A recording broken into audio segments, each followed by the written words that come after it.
മരിച്ച മൂന്നാം ദിവസം ഉയർത്ത യേശു തൻ്റെ ശിഷ്യയായ മഗ്ദലന മറിയയ്ക്ക് പ്രത്യക്ഷപ്പെട്ടു. യോഹന്നാൻ 20:11-17. എന്നാൽ മറിയ കല്ലറയ്ക്കൽ പുറത്ത് കരഞ്ഞുകൊണ്ട് നിന്നു. കരയുന്നതിനിടയിൽ അവൾ കല്ലറയിൽ കുനിഞ്ഞു നോക്കി.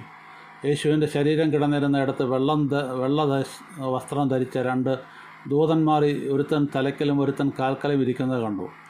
അവർ അവളോട്, സ്ത്രീയെ, നീ കരയുന്നതെന്ന് ചോദിച്ചു. എൻ്റെ കർത്താവിനെ എടുത്തുകൊണ്ട് പോയി അവനെ എവിടെ വെച്ചു എന്ന് ഞാൻ അറിയുന്നില്ല എന്ന് അവൾ അവരോട് പറഞ്ഞു. ഇത് പറഞ്ഞിട്ട് അവൾ പിന്നോക്കം തിരിഞ്ഞു യേശു നിൽക്കുന്നത് കണ്ടു. യേശു എന്ന് അറിഞ്ഞതുമില്ലതാനും.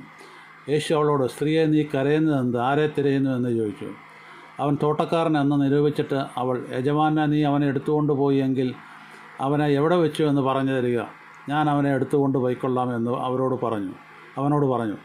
യേശു അവളോട്, മറിയയെ എന്ന് പറഞ്ഞു.